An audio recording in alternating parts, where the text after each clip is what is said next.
and I am a research associate at Lowell Observatory. I am also a graduate student at the University of Washington, and I have been studying massive stars for the past almost 11 years now. And so at Lowell, I work with Phil Massey. We have been working together for almost 11 years since I did my RAU with him. And at the University of Washington, I work with Emily Levesque as my advisor. And then I have a few other collaborators, such as Nydia Morel and Chile, that I've been doing research with. And so I'm going to talk a little today about my thesis, which is binary red supergiants. And so first, I want to start off with kind of the obvious. What is a red supergiant? So many of you may have tuned into Cosmic Coffee with Phil Massey and Jeff Hall last, I believe, Thursday, where they talked about Betelgeuse. And so Betelgeuse is one of our most famous and possibly favorite red supergiants. And so here we have a picture of Orion that I took back at Anderson Mesa, so in Flagstaff, back in 2015. So this is long before Betelgeuse started dimming. As we all know, it's gone through this exciting event where, as Jeff Hall kind of coined it, burped out a bunch of dust. And so it appears to be dimmer. So Phil Massey and Emily Levesque took a spectrum of it, as they talked about last Thursday. And it's been looking a lot dimmer in the night sky. And so this is one of our favorite red supergiants out there. Just so once you come away from this talk, you can go out into the night sky and say, I know a little bit about that type of star. And so here it is in the constellation Orion, kind of the upper shoulder or armpit, depending on what you want to call it. And so red supergiants are incredibly big. And so this is a little image to try and orient you. VY Canis majoris is sometimes called a red hypergiant, red supergiant. But the main point is that their radii are huge. They are hundreds to thousands of times the radii of our sun.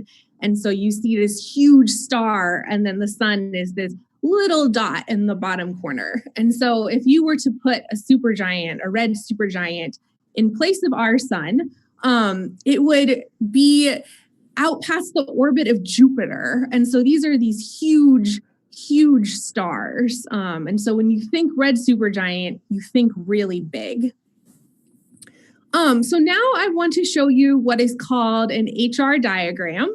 And so this kind of gives you a sense of different types of stars and their temperatures and their luminosities, which are two of some of the most important quantities for figuring out what a star is. And so we have kind of in the middle, you can see our sun has been labeled in the yellow area. And it's kind of a yellow star with kind of medium temperature, medium luminosity.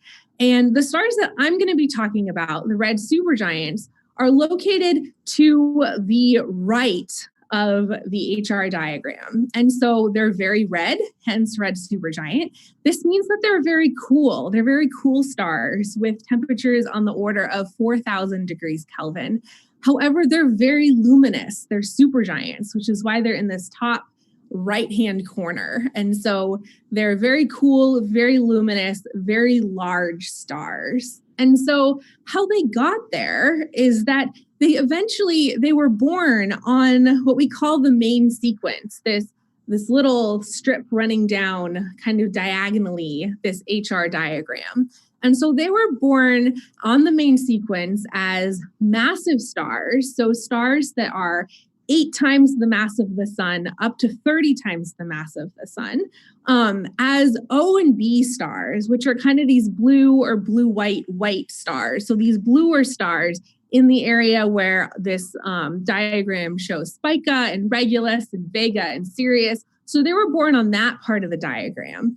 And they burned through their hydrogen when they were on the main sequence. And then eventually they burn through all of their hydrogen in their core, and they start burning helium, and they cross the HR diagram, and they become yellow supergiants. So in the little area of the diagram where Polaris and Canopus are, and as they cross, they're getting cooler and cooler, and they're becoming more and more kind of evolved. They're burning heavier and heavier elements.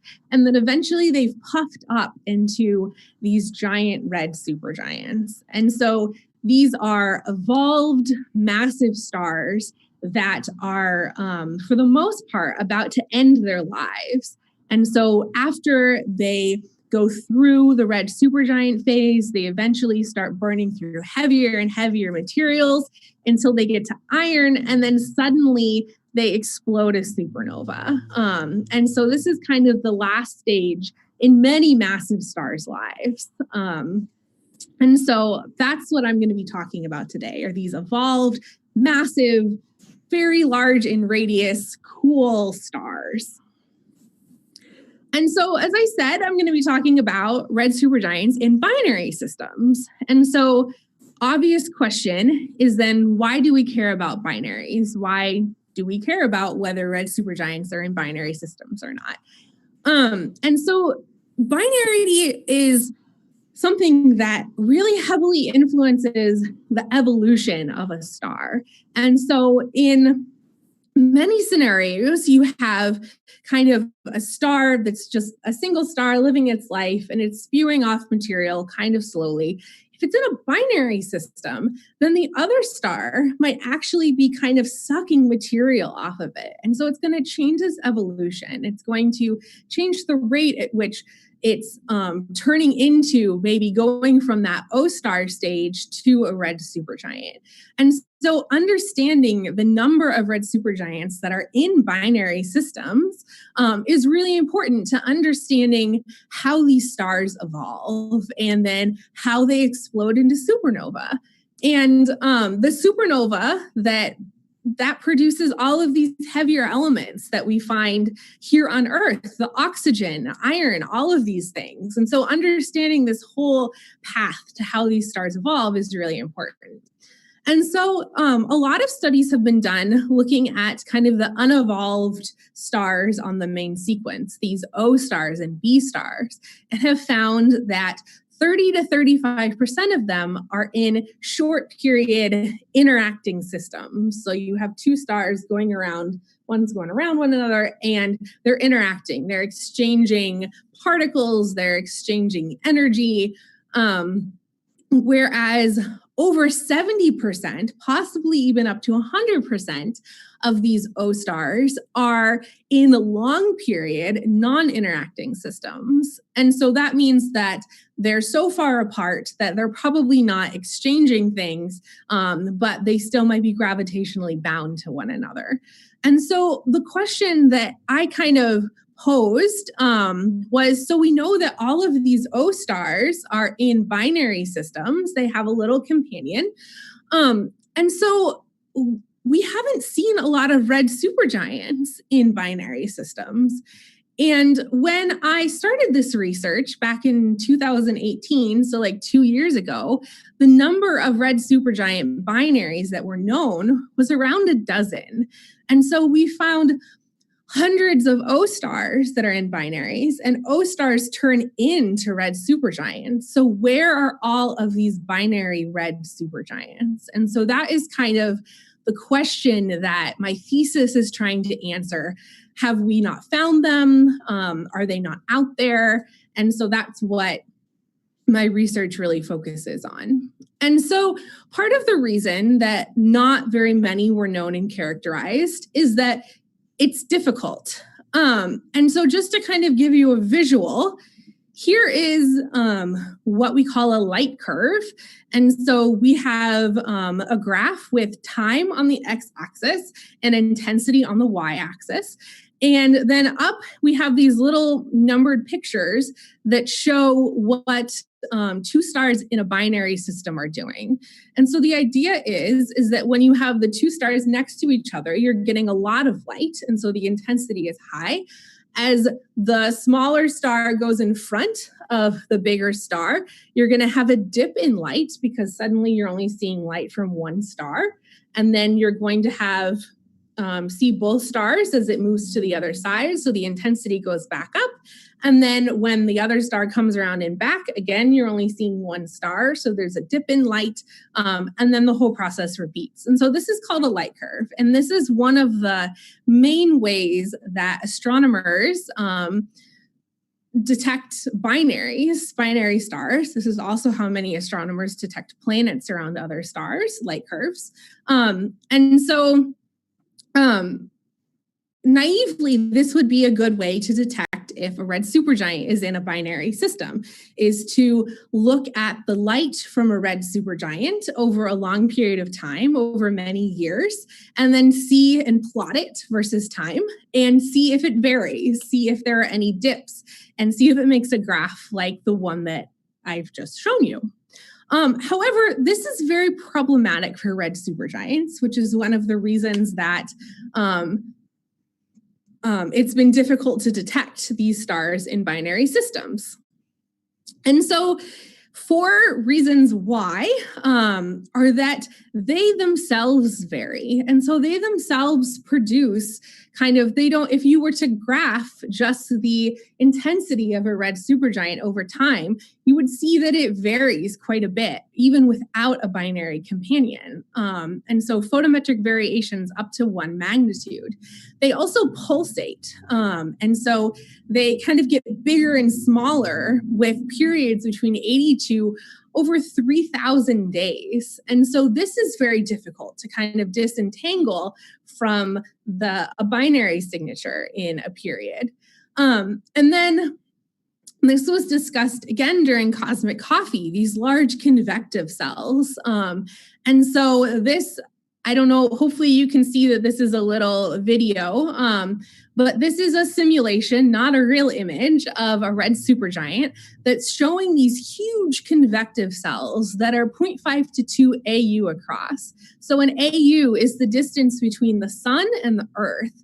So each one of these big kind of bubbles that's on the surface of the red supergiant is the size of between here and the Earth. And so or here in the sun. And so obviously that's huge. And so the darker spots that you see are cooler than the lighter spots that are hotter. And so as these things change and move around the surface of the star, you get these kind of changes in the intensity of the red supergiant light curve. And then there's these episodic mass loss events, which is exactly what we've been talking about with Betelgeuse. It kind of belched out all of this dust and kind of blocked some of the visible light, and so it makes it look dimmer. And so for all of these reasons, it's very difficult to just take a bunch of photometry of a red supergiant and look at it throughout even years and then see if the changes in brightness are due to a binary or due to just it being a red supergiant. So to kind of drive that point home, here are 4 plots of light curves of red supergiants. All of these are, as far as we know, single red supergiants. And the time is on the x-axis. And as you can see, it goes between 0 and 2,000 days. So the x-axis shows years. And then intensity is on the y-axis in terms of magnitude. And so, as you can see, the 2 on the top don't vary too much, at least on the order of years. And so this is kind of a normal red supergiant, maybe not pulsating that much, not having these as huge convective cells, whereas the 2 on the bottom are going through a lot. They're changing in magnitude quite drastically. And so naively, you might look at this and think, oh, there's some sort of companion that's blocking the light. But in effect, it's actually just the red supergiant going through these pulsations, through these mass loss events, and doing all of these exciting things that red supergiants do. Um, and so my project was, I wanted to figure out a different way of detecting binary red supergiants, since hopefully I've just shown to you that light curves by themselves are not going to work. And so for that, I turned to spectroscopy and photometry, which I'll talk about in a second. So first, I wanted to figure out what types of stars would actually be in a system with a red supergiant. So say you have a red supergiant and then you have a companion star. Would that star be something like the sun? Would it be something like Sirius? Would it be a brown dwarf? How hot would it be? How big would it be? And so to do this, because we haven't found, at this point, we had only found about a dozen of them, I turned to evolutionary modeling. And so basically, I took all this work that theorists had done and tried to create my own little binary systems. And so for stars with masses between 8 and 29 solar masses, and I chose those because that's what a red supergiant star comes from, a star that is 8 to 29 solar masses on the main sequence. I created my own little binary system. And so we have the big star and a little companion.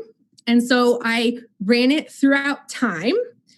And then I ran it until the big star had turned into a red supergiant. And so in a binary system, the more massive star is going to evolve first. So I waited to see what would happen when the big star turned into a red supergiant. And then the question was, what was the type of star that was its companion, the star with the question mark? And I redid this for all combinations of stars with masses between 8 and 29 solar masses. And I found that in every single case, it was a B star. And so you have a very hot B star companion for red supergiants. And this is primarily because all of the stars that are cooler and smaller won't have formed yet, because a red supergiant and massive stars evolve very quickly.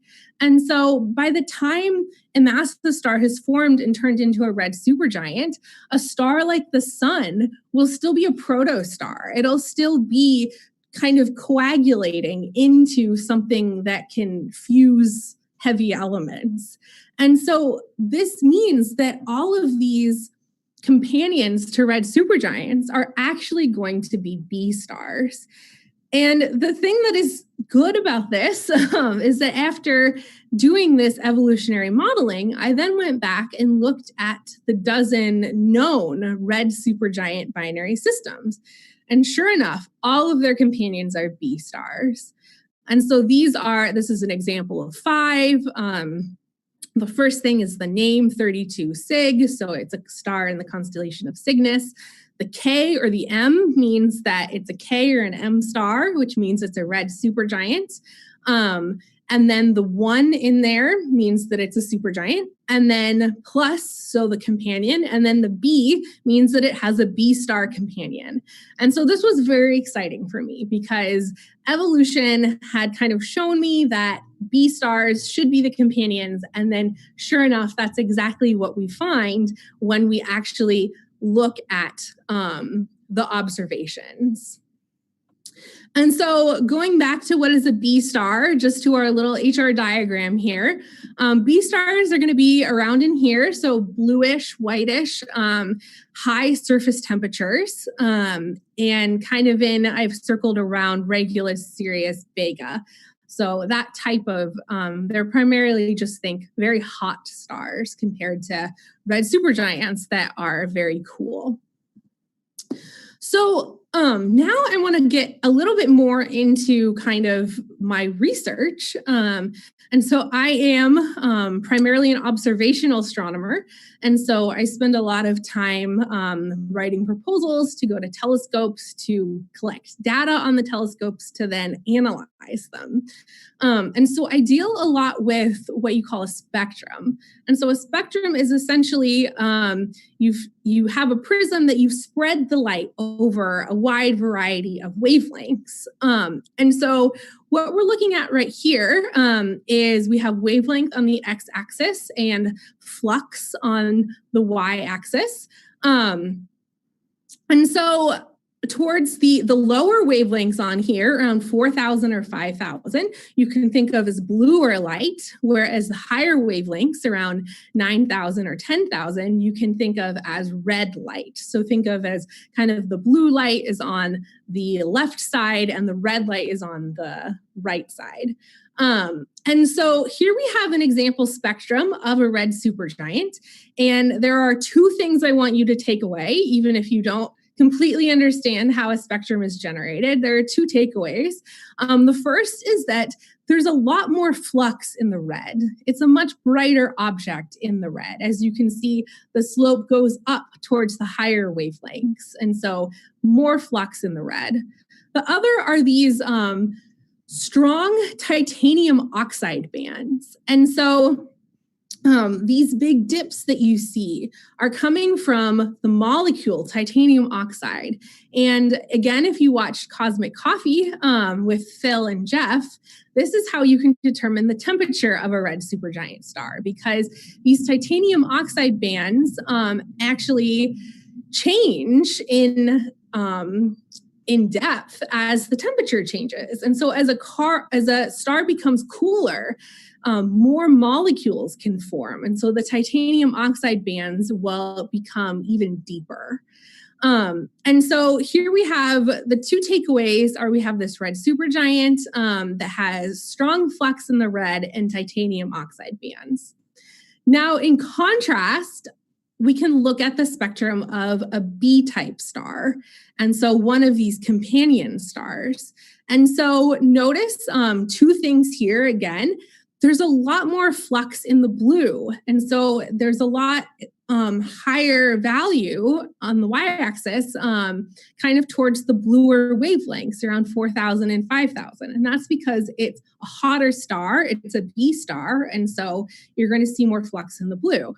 And then these Balmer lines are incredibly strong. And so kind of one of the strongest signatures of a B star are these upper Balmer lines, around 3,000 to 4,000 and a little bit redwards angstroms. And so we can then essentially think, well, what would happen if we put the two stars together? What would the spectrum look like if we had both a red supergiant and a B star? And so here's just kind of a few examples of one with just a B star, and then we start adding a little bit more of the red supergiant. And so the red supergiant is in red, the B star is in blue, and then the combined model where I've put them together is in black. As we add in more of the red supergiant, the black line, the black spectrum becomes a little bit flatter, which is really important, which I'll get to in a second. And so then if we continue adding in more of the red supergiant, eventually the B star will kind of get drowned out by the red supergiant. And so that was spectra, and spectra is great. You can learn a lot about an object from its spectrum, but one of the problems is that observationally, it's very expensive in the sense of you often have to observe one star at a time for spectra, and you have to collect a lot of light and able to disperse it out and get information over a wide wavelength range. And so generally, if you want to take a spectrum of a star, you're going to have to observe for quite a long period of time, depending on its brightness. Whereas photometry is just kind of taking little pictures, kind of like taking a picture with a camera. And so you can take a picture of an entire galaxy. You can get photometry for a bunch of stars at a single time. And so overall, my goal was to figure out how to photometrically determine whether these stars were red supergiant would be star companions, as opposed to having to spectroscopically observe each one.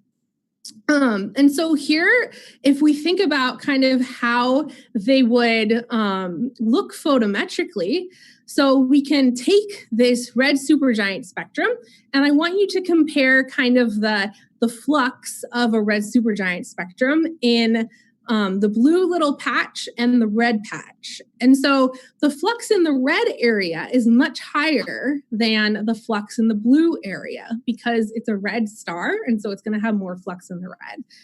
Whereas if we look at a B star, the flux in the blue is much higher than the flux in the red. Now, if we look at one of these binary systems, the flux in the blue is almost equal to the flux in the red. And so we have photometrically, these stars are going to look very different than just a B star or just a red supergiant by itself.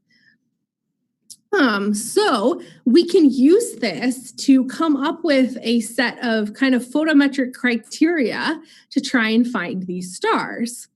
And so here we have what we've kind of called the duckbill diagram, because the black little area kind of looks like a duck face. And so the blue dots are the B stars. The red dots are where the red supergiants would fall. And then the black dots are where all of the combined red supergiant and B star binaries are. And so just to orient you, we have, this is a color diagram. So on the x-axis, we have essentially blue colors, and on the y-axis, we have redder colors. And so stars in kind of the bottom right or bottom left corner are going to be bluer, and stars in the upper right corner are going to be redder. And so just to kind of show a few examples, if we look at what the spectrum of a star is, that's where the purple star is, you can still see these strong titanium oxide bands that you would expect from a red supergiant, kind of in the 6,000 to 7,000 angstrom range.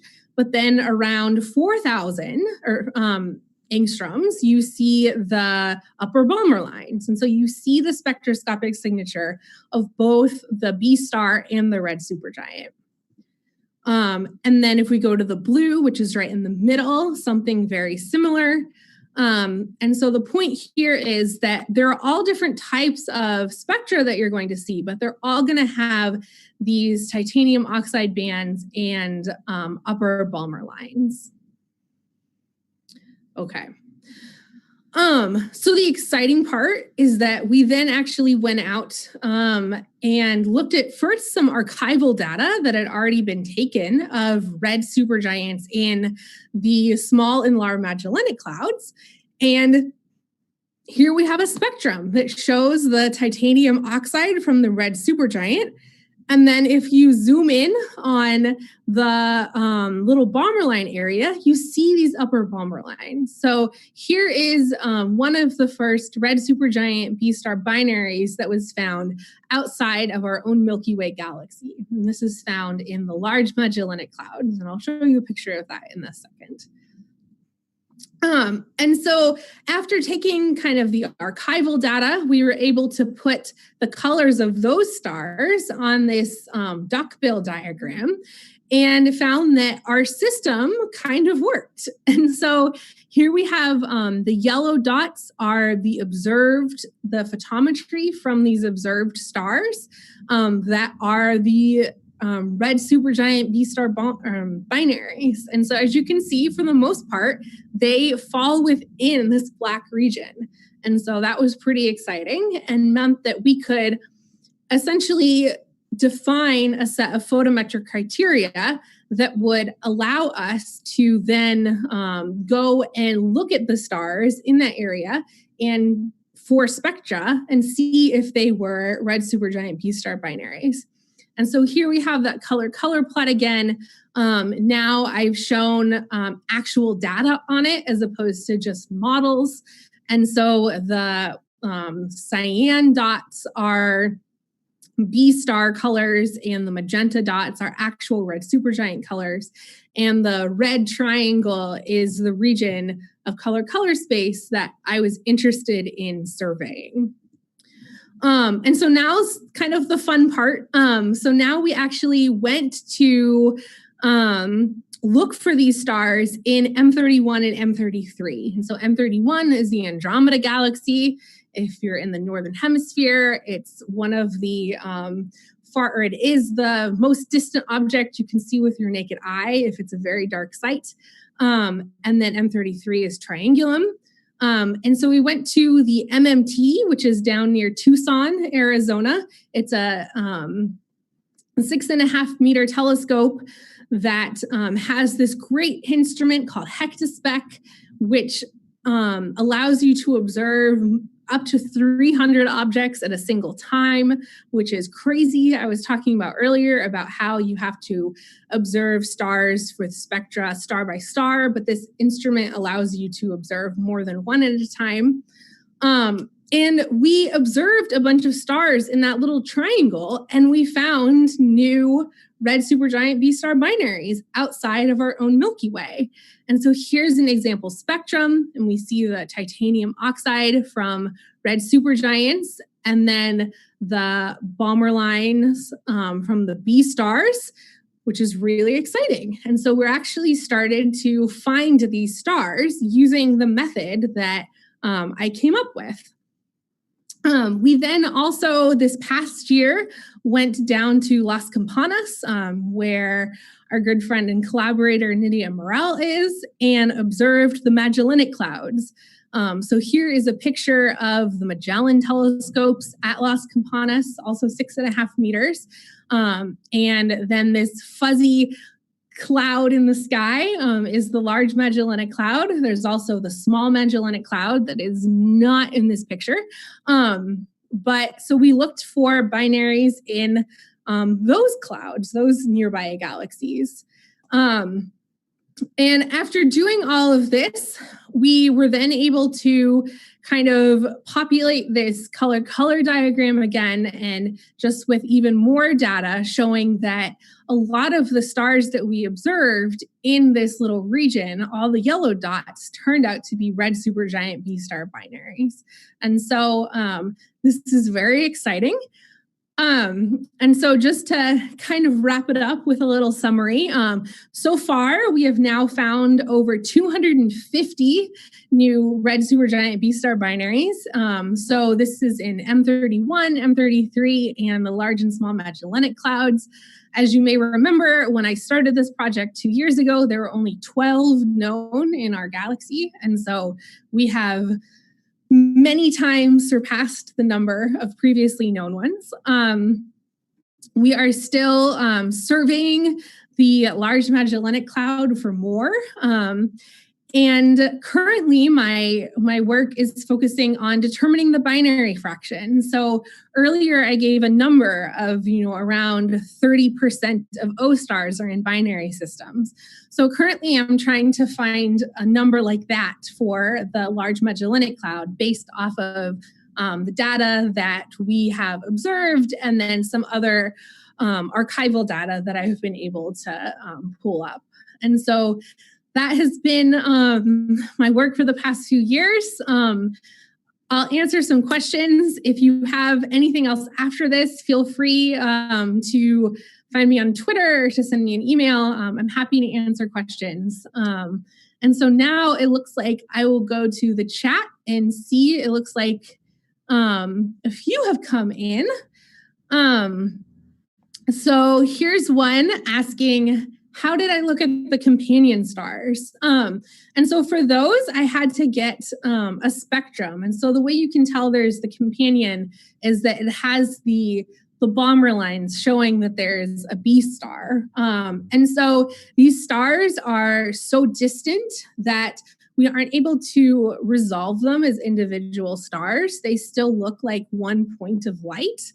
And so you don't get to see kind of two stars next to one another. These are called spectroscopic binaries. And so the only way that you can tell that it's two stars, because they are so far away from us, is by taking a spectrum and kind of seeing that there's both the Balmer lines from the B star and the titanium oxide bands from the red supergiant. Another question. Are there any red supergiants within a multiple 3 or more star system? Oh man, I mean, there probably are. I mean, yes, there are. I don't know of any off the top of my head. I think there are certainly many O stars that we have found in 3 or more star systems. And so kind of O stars turn into red supergiants. And so it makes sense that eventually some of those stars one of them will become a red supergiant. So far, we haven't found any red supergiants that seem to have like multiple sets of Balmer lines somehow, or anything that would signify that there is more than one B star companion. But just statistically, they should exist. Let's see. Are there any more questions out there?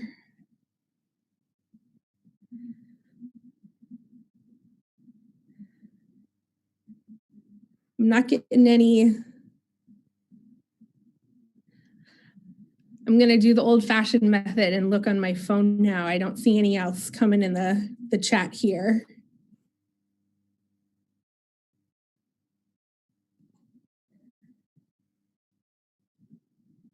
Okay.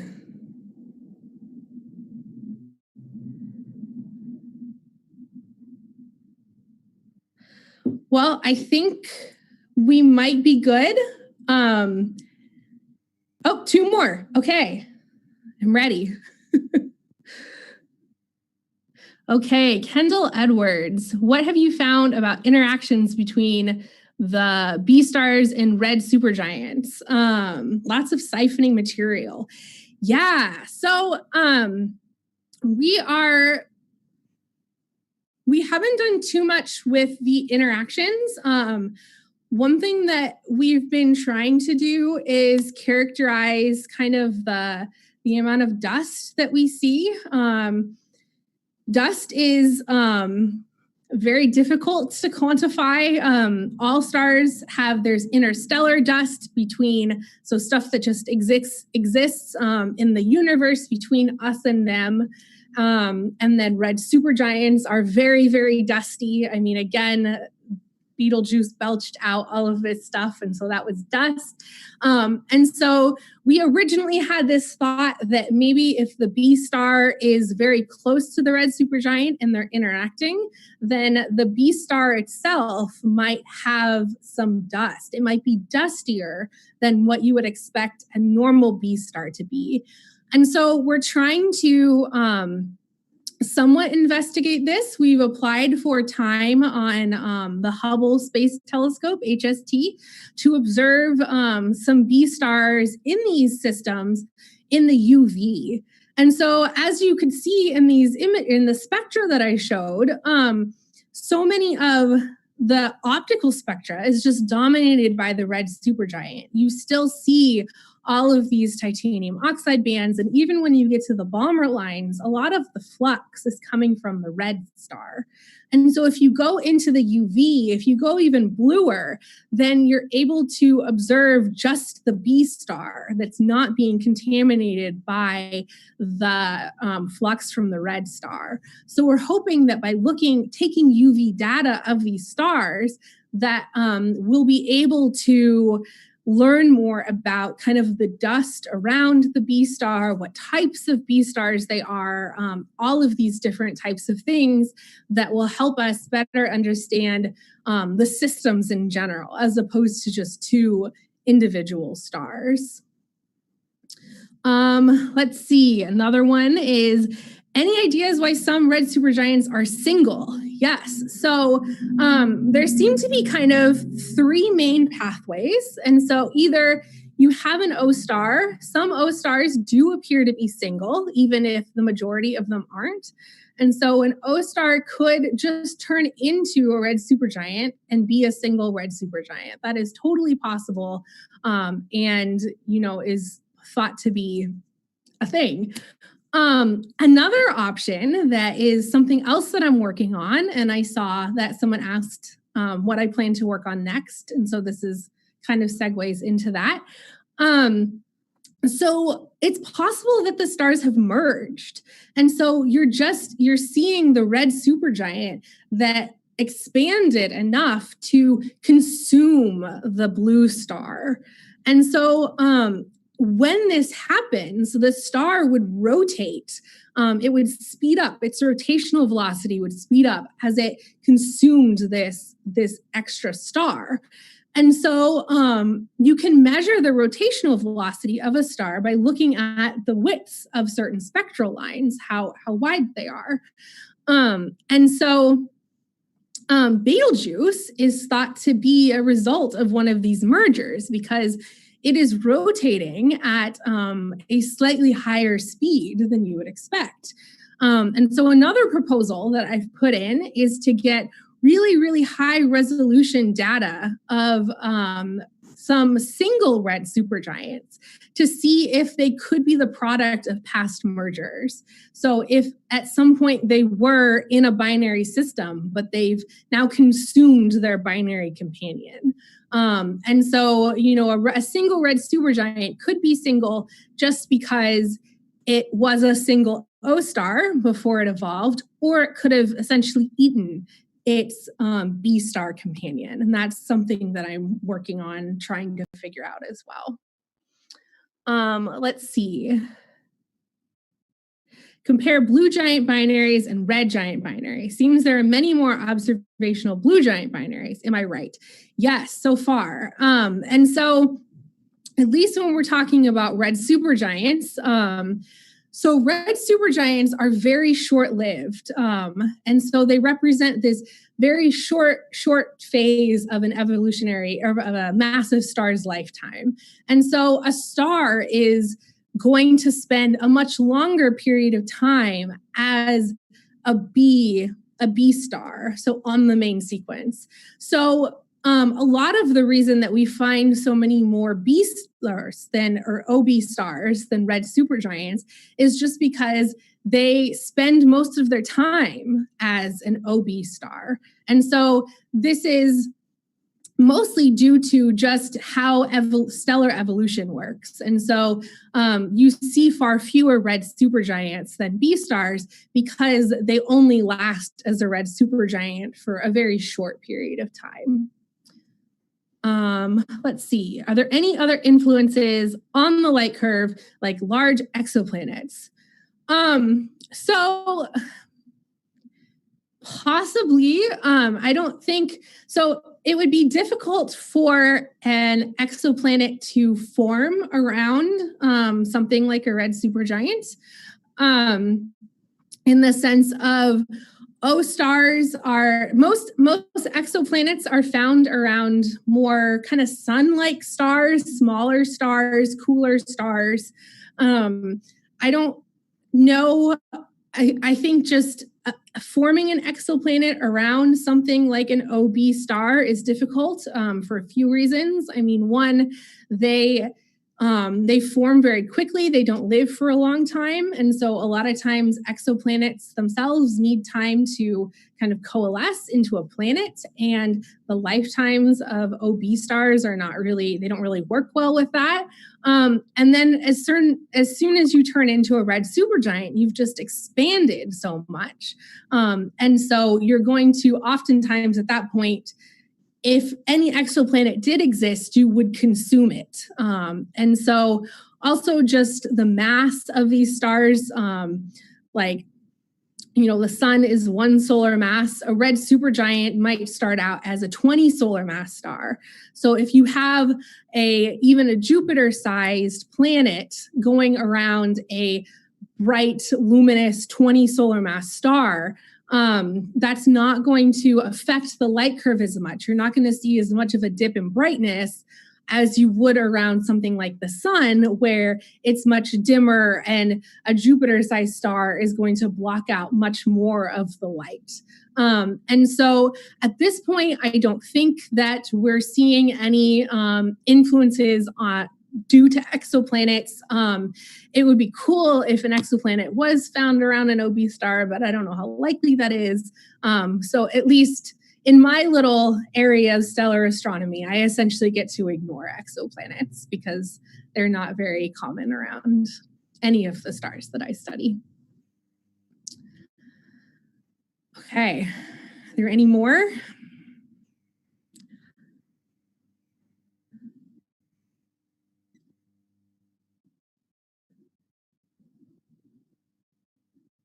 Just while I'm waiting, I want to thank you again for coming. It was fun. I believe next Tuesday, Phil Massey, who talked about Betelgeuse before, is going to be back, and he is, I believe, going to be talking about observing down in Chile. So if you liked hearing about me going down to Magellan